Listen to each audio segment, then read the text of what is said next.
Hello, Ungoogleable. Welcome to your life. Today is beautiful. Please log in. It's a widespread convention that the Ctrl+F keyboard shortcut initiates a find operation. Word does it, Excel does it, WordPad does it, Notepad does it, Internet Explorer does it, but Outlook doesn't. Why doesn't Outlook get with the program? Rewind to 1995. The mail team was hard at work on their mail client, known as Exchange Code Name Cap'n, in keeping with all the Chicago-related code names from that era. Back in those days, the Ctrl+F keyboard shortcut did indeed call up the find dialog in accordance with convention. And then a bug report came in from a beta tester who wanted Ctrl+F to forward rather than find, because he had become accustomed to that keyboard shortcut from the email program he used before Exchange. That beta tester was Bill Gates.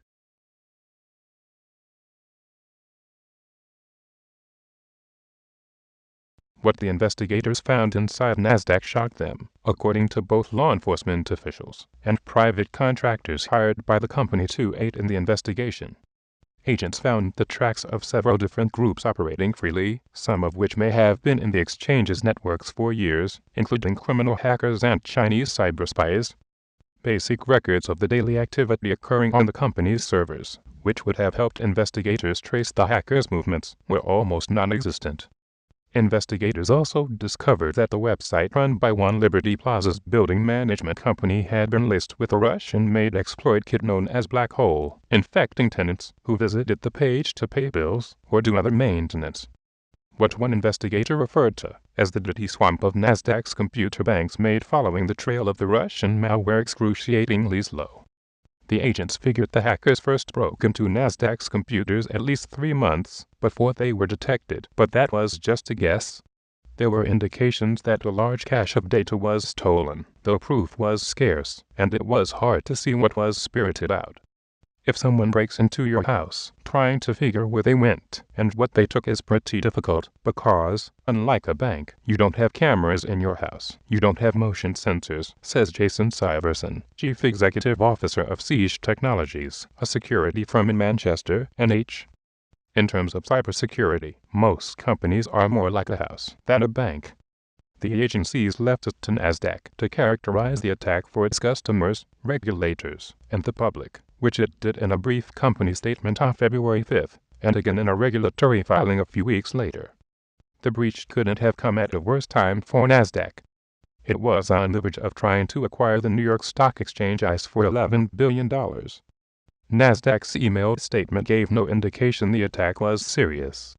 The company said the malware had been discovered during a routine scan and that the incursion was limited to a system called Director's Desk, which more than 230 companies use to share financial information among board members. We have no information anything was taken, the statement said.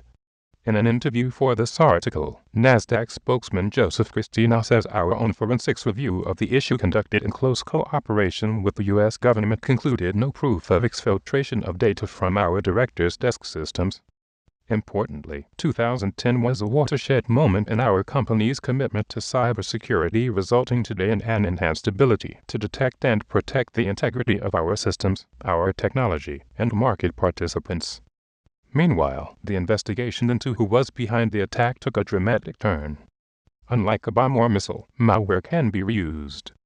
Left behind in networks, it can be grabbed by other hackers, reverse engineered, and redeployed in the computer banks of subsequent victims to muddy the trail, like a killer using someone else's gun. As investigators began examining data on other hacks of government and military computers, there was evidence that the Russians' malware was being used by a sophisticated Chinese cyber spy also known to have a thriving criminal business on the side. This hacker could have been given the Russian malware or pinched it from inside another computer network and used it to disguise his identity. Some evidence inside NASDAQ supported that theory as well. Obama was briefed again as the probe turned toward Asia.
Mic check 1 2. Congratulations. You reject the good enough. You reject words like symbolism and postmodernism. Obsolescence is not part of your vocabulary. Every night, every day, every step of the way. The diktat of fashion.